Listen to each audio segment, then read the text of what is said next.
मेरा नाम है लक्ष्मण कुमार वर्मा। बच्चे, स्वागत करता हूँ आपका हमारे चैनल वर्मा अकेडमी में। बच्चों, आज की वीडियो इंपॉर्टेंट है, जरूर ध्यान से देखना।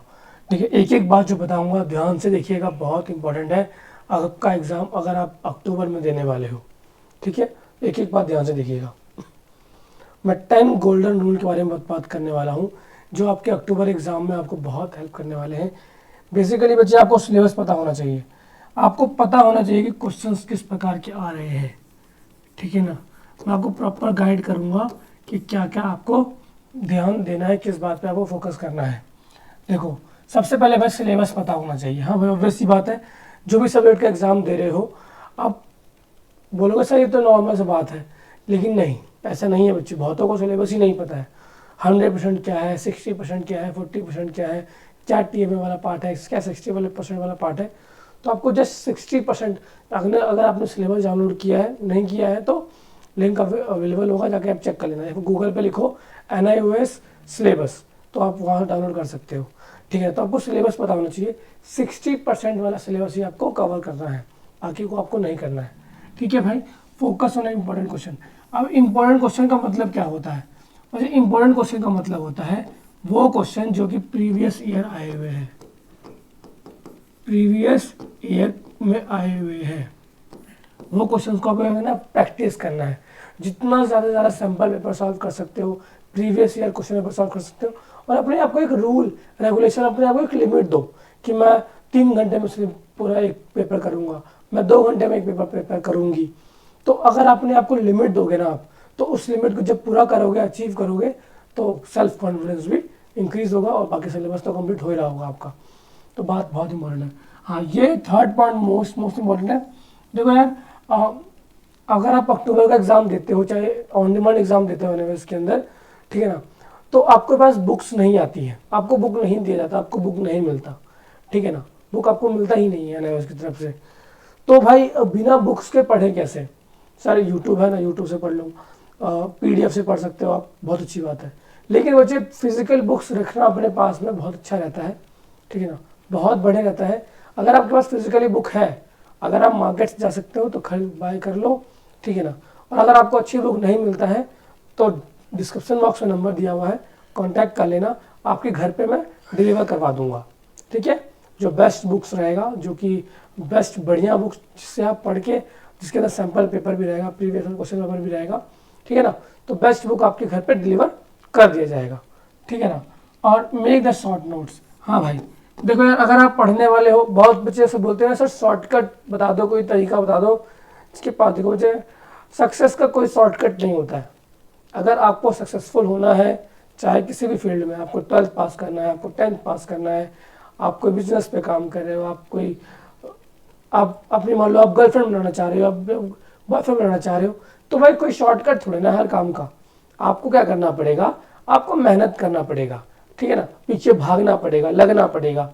ठीक है ना, मेहनत करना पड़ेगा। बिना मेहनत के कुछ भी नहीं मिलता। ठीक है ना, तो आपको मेहनत तो करना पड़ेगा, कोई शॉर्टकट नहीं है।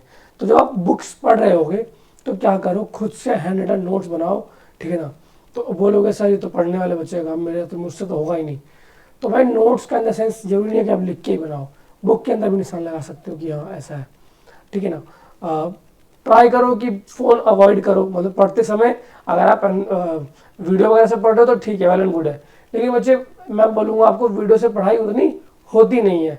आप लोग इंस्टाग्राम और बाकी नोटिफिकेशन से डिस्ट्रैक्ट हो जाते हो। दिन में 2-3 घंटा अपने आप को टाइम दो, फोकस से करो। 15 दिन भी कर लोगे 3-3 घंटा तो हो जाएगा, काफ़ी हद तक आपका सिलेबस कंप्लीट हो जाएगा और अच्छे मार्क्स आ जाएंगे। लेकिन 15 दिन मेहनत करने की इच्छा तो रखो। ठीक है ना, तो ट्राई करो कि फिजिकल बुक हो आपके पास। ठीक है ना, बोलो सर 10 दिन 15 दिन बचा है एग्जाम में, क्या करूँगा लेकर के। तो मुझे 15 दिन बचा है।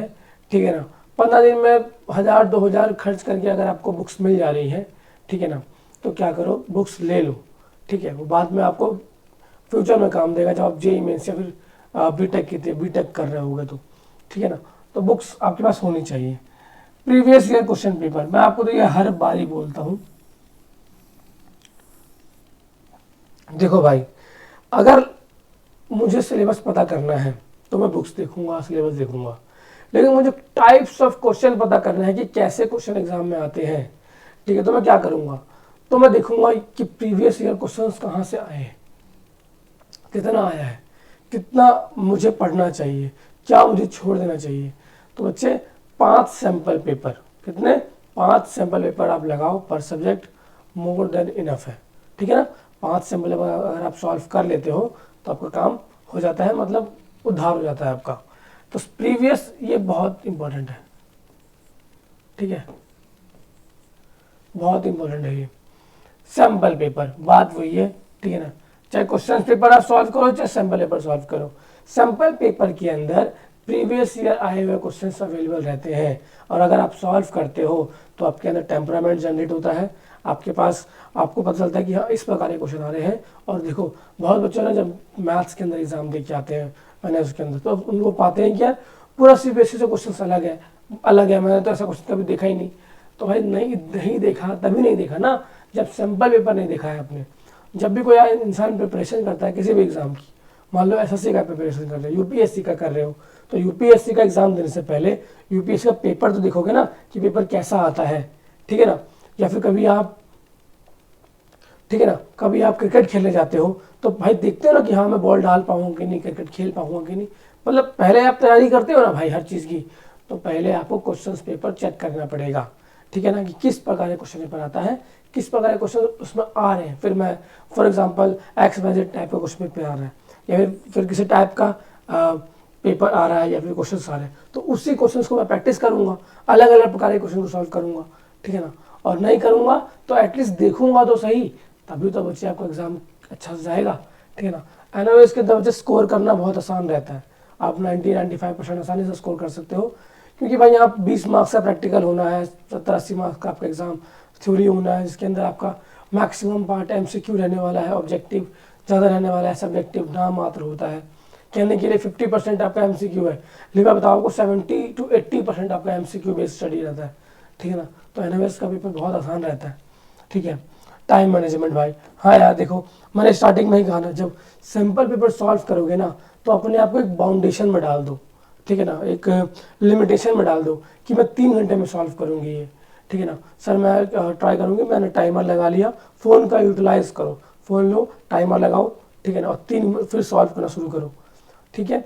और देखो क्या 3 घंटे में पूरा पेपर अटैम्प्ट कर पा रहे हो आप, एटलीस्ट आप अटैम्प्ट तो कर पा रहे हो। और अगर आप अटैम्प्ट कर पाओगे तो पेपर में टाइम मैनेजमेंट करना बहुत इंपॉर्टेंट है, ठीक है ना। क्वेश्चन छूटने नहीं चाहिए, नहीं आ रहा चलो ठीक है कोई बात नहीं, छूट गया तो फिर आप फंस सकते हो, तो क्वेश्चन छूटने नहीं होते हैं, ठीक है ना। तो मैनेजमेंट इंपॉर्टेंट है। हाँ भाई कभी कभार क्या होता है ना, मैंने बच्चों को एडवाइस दिया है बहुत बारी, तो मैंने बहुत बार बच्चों को बोला है कि बच्चे ना क्या करो, पेपर भर के आया करो, पेपर ना भर के आया करो। लेकिन इस बार एक बच्चे ने मेरे से बताया, ठीक है ना, क्या करता है वो, उसने कहा सर आपने कहा था ना पेपर भर के आओ, तो सर मैं पेपर भर के आया तो मैंने बहुत कुछ लिख दिया जो कि रिलेटेड भी नहीं है उससे। तो भाई इससे मार्क्स होना मिलेंगे आपको। जो क्वेश्चन है पूछा है डायरेक्ट पॉइंट टू आंसर दो, ठीक है ना, और थोड़ा उसको इलेबोरेट कर सकते हो, समझा सकते हो उसको, ठीक है ना। फॉर एग्जांपल कोई आता है फिजिक्स का कोई क्वेश्चन आता है, ठीक है ना, मान लीजिए आता है आपका लॉ ऑफ मोशन के अंदर explain the second law of motion, तो आप डेफिनेशन लिखोगे, डेफिनेशन लिख दोगे, उतना ही पूछा है आपसे, ठीक है ना, वहाँ आपके मार्क्स मिल सकते हैं। लेकिन अब मैंने कहा आपको एक्स्ट्रा लिखो, तो भाई उसके ऊपर एक एग्जाम्पल लिख दो, वो हो गया एक्स्ट्रा लिखना। भैया अगर आप कुछ और ही लिखे जा रहे हो तो बच्चे फिर आपको मार्क्स नहीं मिलेगा, इवन मार्क्स और कटेंगे, क्योंकि भाई जो चेक कर रहा है एग्जामिनर उसका सर दर्द होगा चेक करने में, तो वो मार्क्स आपके फिर काटेगा। तो मतलब रिलेवेंट लिखना है। कुछ कुछ बच्चे ऐसे होते हैं, मैंने देखा है एग्जाम में पेपर उसका अच्छा नहीं जा रहा है, क्या करता है, सर प्लीज़ मेरा एग्ज़ाम अच्छा नहीं गया है, फिर क्या करके पास कर दीजिएगा, ऐसा करके कुछ कुछ लिख देते हैं लाइन। भाई ऐसा लिखने से तुमको पास होना कर देंगे बच्चे, ठीक है ना। अगर तुम लिख के आए तो जरूर पास करेंगे, ठीक है ना। बहुत बच्चे तो और अलग अलग चीज़ें लिख के आती हैं, ठीक है ना, तो ऐसा नहीं करना होता है भाई। तो ठीक है ना, आई होप आपको बात समझ में आ रही है। प्रेजेंटेशन मैटर करता है। प्रेजेंटेशन का क्या मतलब है, अच्छी हैंड राइटिंग होना चाहिए, आप अंडरलाइन करो चीज़ों को, बुलेट पॉइंट को बताओ कि हाँ भाई ये इंपॉर्टेंट पॉइंट है। मान लो कि आप 5 हिस्ट्री का एग्जाम दे के आ रहे हो, 5 पॉइंट लिखा है, 5 पॉइंट को नंबर वाइज लिखो एंड जो उसको अंडरलाइन करो, तो आपको फिर विजुअलाइजेशन अच्छा लगेगा। डायग्राम का यूज़ करो, ठीक है ना। क्या करो, चलो हम एक देखते हैं। मान लीजिए बच्चे आपका 5 मार्क्स का क्वेश्चन आया है, क्वेश्चन नंबर 5 जो है लेते हैं, 5 मार्क्स का क्वेश्चन है, ठीक है ना। तो मान लीजिए यहाँ पे आप लिखोगे, यहाँ पे लिखोगे आंसर। तो आंसर में आप जितना लिख सकते हो, जितना आपको डेफिनेशन में पता है, आपने मान लीजिए 4 लाइन लिख दिया, ठीक, लिख दिया। अब इसके आप पॉइंट बनाओगे, ऐसे लिखोगे the more explanation given below, है ना, या फिर जो भी आप लिख सकते हो, ठीक है। तो यहाँ के अंदर आप 1 पॉइंट, 2 पॉइंट, 3, 4 और 5, मान लीजिए आपने 5 पॉइंट बनाया, तो पांचों को अंडरलाइन करोगे और इसको भी एक्सप्लेन करोगे।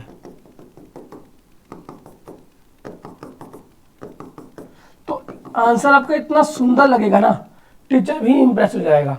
फिर अगर मान लीजिए अब बोलोगे सर हिस्ट्री में डायग्राम थोड़ा बनता है, कहाँ से बनाऊंगा डायग्राम, तो मुझे कुछ कार्टून बना सकते हो, ठीक है ना, कुछ ऐसा दिखा सकते हो, ब्लॉक डायग्राम बना सकते हो। ब्लॉक डायग्राम तो बहुत आसान होता है। ब्लॉक डाया, देखो यार, सब्जेक्ट कोई सा भी हो, physics, chemistry, maths, biology, Hindi, English, social science, जो भी सब्जेक्ट है, कॉमर्स, ब्लॉक डायग्राम तो सब हर जगह यूज कर सकते हो भाई। आप ब्लॉक डायग्राम बना दो, है ना, कि पहले ऐसे हुआ, फिर ये हुआ, फिर कुछ ऐसा हुआ इसके बाद, है ना, फिर गांधी जी ने दांडी मार्च किया, फिर ऐसा हुआ, इसके बाद एक छोटा सा डायग्राम बना दोगे, जो आपने पूरे में लिखा है उसको ब्लॉक में लिख दो, यहाँ यहाँ आप लिख दो, ठीक है ना। तो इससे क्या होगा बच्चे, आपका जो क्वेश्चन रिप्रेजेंटेशन होगा बहुत बढ़िया हो जाएगा। और अगर डायग्राम अवेलेबल है क्वेश्चन में तो लिख दो, बहुत बढ़िया बात है। नहीं अवेलेबल है तो ब्लॉक डायग्राम बना दो। मान लो बच्चे आपने, आपके पास टाइम कम है, सिर्फ 4 मिनट बचा है, 3 मिनट बचा है, 2 मिनट बचा है, सर टीचर बोल रहे हैं 2 मिनट बचा है, पेपर छीनने वाला हूँ मैं, लेकिन आपका 5 मार्क्स का क्वेश्चन रह रहा है। आपको क्वेश्चन आता है, थोड़ा बहुत 5 पॉइंट पता है उसके बारे में, 5 पॉइंट पता है, लेकिन आपको पता है मैं 4 मिनट में लिख तो नहीं पाऊंगी, नहीं लिख तो नहीं पाऊंगा सर, कुछ नहीं हो पाएगा सर मेरे से, कहाँ से 4 मिनट में मैं 5 में लिख दूंगा। तो देखो भाई, क्वेश्चन नंबर डालो, ठीक है, मान लीजिए आप 7 नंबर क्वेश्चन है, ठीक है ना, just draw the block diagram, just draw the block diagram, ठीक है। जो भी क्वेश्चन में मेन पॉइंट है, यहाँ पे मेन पॉइंट लिख दो, मेन पॉइंट, ठीक है, मेन पॉइंट लिख दिया। अब मान लो इससे 4 पॉइंट निकले हुए हैं, ठीक है ना, जो आपको एक्सप्लेन करने थे, ठीक है, वो आप इन पॉइंट इसके अंदर लिख दो। अब ये तो काम आसान रहेगा, है ना, पेजेस के अंदर लिख दो, आप लिख दिया। अब मान लीजिए इससे ना आपको एक बात रिलेटेड है, वो आपको इसके अंदर लिखना था, है ना, तो वो आप एक बॉक्स लो,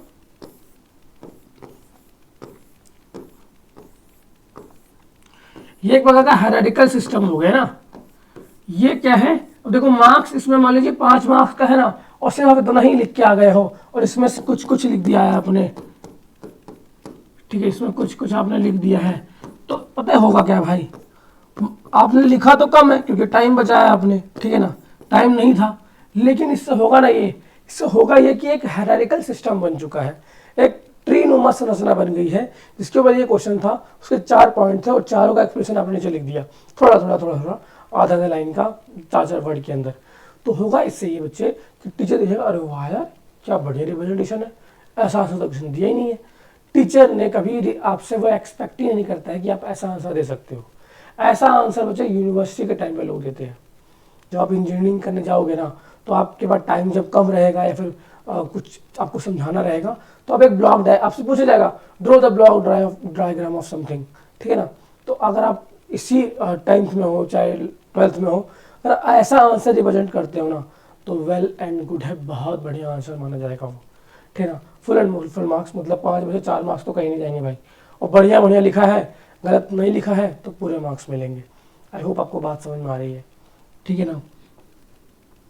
हाँ, प्रेजेंटेशन मैटर करता है और कंसिस्टेंट। हाँ भाई देखो ना यार, मान लीजिए बच्चे जो मैंने बातें बताई आपको, आपने एक दिन फॉलो किया, मैं कह रहा हूँ 15 दिन की कहानी है पूरी, 15 दिन आपको करना पड़ेगा minimum, 15 days, 15 days, 15 days minimum आपको ये सब करना ही पड़ेगा, तो ही बात बनेगी, ठीक है। जो मैंने लास्ट पॉइंट बताया ना आपको ब्लॉक डायग्राम वाला, ये बहुत बहुत इंपॉर्टेंट है। 5 मार्क्स सवाल बना है, नहीं आता है, just draw the block diagram. Block diagram लो, लिख दो, बना दो। मैं कह रहा हूँ बच्चे मार्क्स नहीं कटेगा। अगर आपने मान लीजिए 1 2 3 4 5 6 7 8 9 10 पॉइंट लिखे हैं आपने, क्योंकि 10 बॉक्स बनाया, एक बॉक्स के अंदर भी अगर कुछ सही लिखा है ना तो मार्क्स मिलने वाला है उस चीज़ का। ठीक है, तो आई होप आपको बात समझ में आ रही है। प्रेजेंटेशन जरूरी नहीं यार जिसकी हैंड राइटिंग बढ़िया है वही अच्छा रिप्रेजेंटेशन कर सकता है। ठीक है ना भाई, सबकी हैंड राइटिंग बढ़िया नहीं होती है। गांधी जी की बढ़िया नहीं थी, बट आप देखो लीडर बन के थे। ठीक है ना, तो बहुत अच्छे लोग थे जिनका हैंड राइटिंग मैटर नहीं करता है। मैटर क्या करता है कि आप कैसे अपने आप को एक्सप्रेस कर सकते हो। इस प्रकार अगर एक्सप्रेस करोगे अपने आप को, एक्सप्रेस करोगे अपने आप को, तो भाई स्टार बन जाओगे। ठीक है ना, एग्जाम में आपको कोई कुछ नहीं बोल पाएगा, मतलब पूरे मार्क्स मिलने वाले हैं आपको। आई होप आपको बात समझ में आ रही है। भाई बात समझ में आ गई है, 10 गोल्डन रूल समझ में आ गया है। 10 क्या मेन जो रूल है ना आपका, जो मेन रूल है बच्चे आपका, कि आप पेपर सॉल्व करो, question paper previous year, sample paper solve करो और प्रेजेंटेशन बढ़िया करो और टाइम मैनेजमेंट करो। ठीक है ना, बाकी तो बच्चे बहुत अलग है कि आप ध्यान से सो पढ़ो। ठीक है ना, तबीयत का ठीक है भाई, अभी बच्चे वायरल चला हुआ है, तबीयत बिल्कुल ठीक रखो भाई, क्योंकि एग्जाम में लिखना है। ठीक है ना, तो वो भी इंपॉर्टेंट है, हेल्थ भी बहुत इंपॉर्टेंट है। तो आपको बात समझ में आ गई है। अब तो ये बातों को अगर आप ध्यान देते हो और बातों को फॉलो करके काम करते हो तो फेल तो नहीं होने वाले हो आप। मैं 100% गारंटी देने वाला हूँ। मेरे से आप लिख के ले लो 1000 रुपये का स्टैम्प पेपर पे, कि मैं लिख के दे सकता हूँ आपको, अगर ये बातें आपने फॉलो करी।